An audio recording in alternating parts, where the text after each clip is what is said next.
आज हम पढ़ेंगे 1951 संतरी प्रसाद बनाम भारत संघ। इन्होंने एक जो भारत संघ के खिलाफ केस किया था, इसमें क्या था, सुप्रीम कोर्ट ने 368 विधि के अंदर शामिल नहीं होगा। इन्होंने कहा सुप्रीम कोर्ट ने 368 विधि के अंदर शामिल नहीं होगा, ये अपवाद है।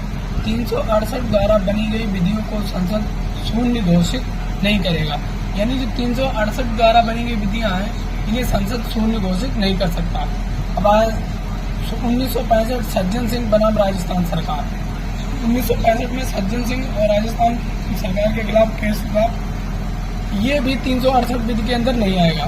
जो इनकी जो उन्होंने मामला पेश किया था, ये भी 368 अनुच्छेद के अंदर नहीं आएगा। अब आता है 1667, यानी गोलकनाथ बनाम भारत सरकार। गोलकनाथ ने भारत सरकार के खिलाफ केस किया।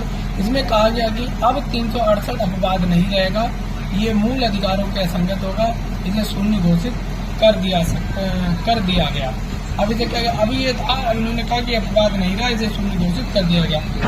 24वें संविधान संशोधन 1971 आर्टिकल 13(4) आर्टिकल शामिल किया गया तथा इसमें कहा गया कि 368 विधि में शामिल नहीं होगा, यानी 13 का चौथा पार्ट आर्टिकल शामिल किया गया और इसमें कहा गया कि 368 विधि में शामिल नहीं होगा।